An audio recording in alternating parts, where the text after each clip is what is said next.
जय श्री राम, जय हनुमान। दोस्तों, एकादशी के दिन गाय को खिला देना, यह एक चीज आपकी जन्म जन्मांतर की गरीबी दूर हो जाएगी। आपके घर से पितृ दोष दूर हो जाएगा और आपके हर काम सफल होते जाएंगे। देखिए, सावन माह अब खत्म होने वाला है। दोस्तों, इस बार सावन 2 महीने का रहा है। ऐसी में सावन माह की अंतिम एकादशी, जिसे हम पुत्रदा एकादशी के नाम से जानते हैं, जो कि इस बार 27 अगस्त दिन रविवार को है। ऐसे में गाय को यह एक चीज खिलाना बिल्कुल मत भूलना। अगर आप सच में अपनी गरीबी को दूर करना चाहते हैं तो आपको ये उपाय करना ही होगा। आपकी जन्म जन्मांतर की गरीबी दूर होकर आपकी किस्मत चमक जाएगी। देखिए दोस्तों, आपको बता दूं कि जो व्यक्ति दुख परेशानियों को झेल रहा होता है, उसकी मन की बातें सिर्फ वही जान सकता है, उसकी परेशानियों को सिर्फ वही जान सकता है, या फिर वो व्यक्ति जान सकता है जो ये सब झेल पा रहा हो, यानी दुख परेशानियों में घिरा हो, वही व्यक्ति जान सकता है। दूसरे व्यक्ति उसका मजाक बनाते हैं। तो ऐसी में आपको किसी की बातों पर ध्यान नहीं देना है, आपको अपने भले के लिए ही ये उपाय करना है। देखिए, आपको बता दूं कि अगर आप एकादशी के दिन इस उपाय को करते हैं, यानी कि गाय को यह एक चीज खिला देते हैं, तो आपकी गरीबी का तो नाश होता है, बल्कि आपको 33 कोटि देवी देवता, जिसे हमारे शास्त्रों में 33 करोड़ भी बोला गया है, 33 कोटि देवता भी बोला गया है, उनका आशीर्वाद आपको प्राप्त होता है। ये तो सभी जानते हैं कि गाय में देवी देवताओं का वास है। तो ऐसी में जो व्यक्ति एकादशी के दिन यह पुण्य का कार्य करता है, उसकी जन्म जन्मांतर की गरीबी निश्चित ही दूर होकर रहती है। दोस्तों, पूज्य गुरुदेव के आशीर्वाद से आप सभी को ये मार्गदर्शन दिया जाता है, ताकि आप इन उपायों का लाभ प्राप्त करके अपने जन्म जन्मांतर की गरीबी को दूर करके अपने जीवन को सुखमय बना सकें और अपने कार्यों को सफल बना सकें। आज की ये वीडियो आप लोगों के लिए एक औषधि से कम नहीं होने वाली है। जिस प्रकार आप दवाई का प्रयोग करके अपनी रोग बीमारियों को समाप्त कर लेते हैं, ठीक उसी प्रकार आप गाय को यह एक चीज खिला करके अपने जीवन से गरीबी का नाश कर सकते हैं, दरिद्रता का नाश कर सकते हैं और घर में माँ लक्ष्मी की कृपा को प्राप्त कर सकते हैं। आप सभी को बता दूं कि जो एकादशी होती है वो भगवान विष्णु को समर्पित होती है। बहुत ही पवित्र होती है एकादशी, और सभी व्रतों में सबसे ज्यादा महत्वपूर्ण होती है एकादशी। स्वयं भगवान श्री कृष्ण ने कहा है कि जो व्यक्ति एकादशी का व्रत करते हैं उनको मोक्ष की प्राप्ति होती है, उनको वैकुंठ धाम में अपना स्थान प्राप्त होता है। ऐसे व्यक्तियों का दोबारा से पुनर्जन्म नहीं होता, ताकि वो इस भव बंधन से छुटकारा पा लेते हैं। कभी भी वे दुख समस्याओं से भरे पृथ्वी लोक में अपना जन्म लेकर नहीं आते हैं, यानी कि उनको ईश्वर की प्राप्ति हो जाती है। सबसे पहले आपको बता दूं कि आपको गाय को क्या खिलाना है, ये मैं आपको आगे वीडियो में बताने वाली हूँ। उससे पहले आपको कुछ छोटी सी जानकारी देना चाहूंगी, जो कि पुत्रदा एकादशी व्रत से जुड़ी हुई है।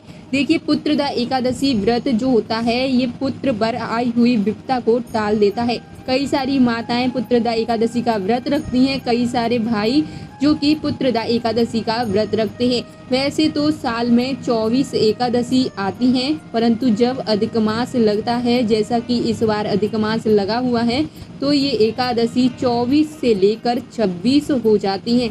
सभी एकादशियों का अपना अपना अलग महत्व होता है। कहा जाता है कि आप कभी भी कोई पूजा पाठ करो या ना करो, परंतु एकादशी का व्रत अगर अपने जीवन काल में एक बार भी रख लेते हैं तो आपको श्री भगवान विष्णु की कृपा प्राप्त होती है और वैकुंठ धाम की प्राप्ति होती है।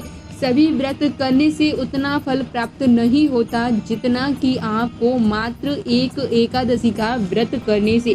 दोस्तों, आप सभी को एकादशी के दिन भगवान श्री हरि की पूजा अवश्य ही करनी चाहिए। देखिए, आप व्रत रखें ना रखें, ये आपके ऊपर है। अगर आपको ऐसा लग रहा है कि आप व्रत रख सकते हैं तो आप व्रत रखें, नहीं रख सकते तो आप यह विशेष काम अवश्य करना, यानी कि रविवार के दिन भगवान विष्णु, जो कि पुत्रदा एकादशी का दिन है, इस दिन भगवान विष्णु की विधि विधान से पूजा अर्चना अवश्य करना। इस दिन किसी भी निसहाय लोग और निरपराध लोगों को सताना मत। साथ ही दोस्तों किसी से भला बुरा भी मत बोलना, ना ही इस दिन जानबूझकर किसी को हानि पहुंचाने की कोशिश करना। अगर जाने अनजाने में कोई गलती हो जाए तो तुरंत ही हाथ जोड़कर भगवान श्री हरि का स्मरण करते हुए क्षमा प्रार्थना करना। देखिए, जितने हमारे वेद हैं, जितने हमारे शास्त्र हैं, ये बहुत ही महत्वपूर्ण माने जाते हैं, परंतु आजकल लोग जानकारी के अभाव में इनका अध्ययन नहीं करता है। अगर मनुष्य जीवन में दुख दरिद्रता छाई हुई है या कोई कार्य सफल नहीं हो पा रहा है, तो दोस्तों हमारे वेद ग्रंथों में इनके सरल सरल और आसान से उपाय छिपे हुए हैं, जो कि आपकी इन सभी समस्याओं को दूर कर देते हैं। परंतु मनुष्य इन उपायों पर विश्वास नहीं करता है, जिसकी वजह से उसे दर दर की ठोकर खानी पड़ती है, परंतु उसकी जो समस्याएं होती हैं उनका अंत नहीं होता है।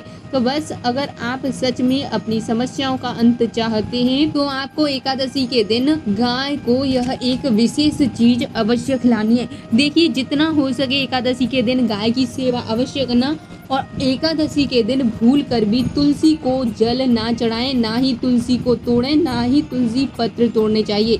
एक दिन पहले ही तुलसी पत्र तोड़कर भगवान विष्णु को समर्पित करना चाहिए। जिन व्यक्तियों की विशेष इच्छाएं हैं, विशेष मनोकामना है, पूर्ण नहीं हो पा रही हैं, तो ऐसे व्यक्तियों को एक विशेष उपाय एकादशी के दिन अवश्य करना चाहिए। ये जो मैं उपाय आपको बताने वाली हूँ, ये उपाय कभी भी किसी भी एकादशी को आप कर सकते हैं, पर ध्यान से सुनना, आपको बिना किसी गलती के ये उपाय करना है। दोस्तों, इसके लिए आपको 11 तुलसी के साफ सुथरे पत्ते लेकर गंगा जल से धो लेने चाहिए। दोस्तों, आपको ये तुलसी के पत्ते किसी गीले कपड़े में बांध कर रख देने हैं। ध्यान रहे, एकादशी से एक दिन पहले इन पत्तों को तोड़ें और एकादशी के दिन मौली या फिर लाल धागे में आपको इन पत्तों से एक माला बनानी है। ध्यान रहे, सुई का प्रयोग बिल्कुल भूल कर मत करना। दोस्तों, आपको इनकी एक माला बनानी है और भगवान विष्णु को समर्पित कर देनी है, और फिर इसके बाद अपनी इच्छा को बोल देना। आपकी हर मनवांछित इच्छा पूर्ण हो जाएगी। अगर कोई भी आपके आसपास भगवान विष्णु का मंदिर हो तो वहां जाकर अगर आप ये उपाय करते हैं तो इसका जो फल है वो शीघ्र प्राप्त होता है।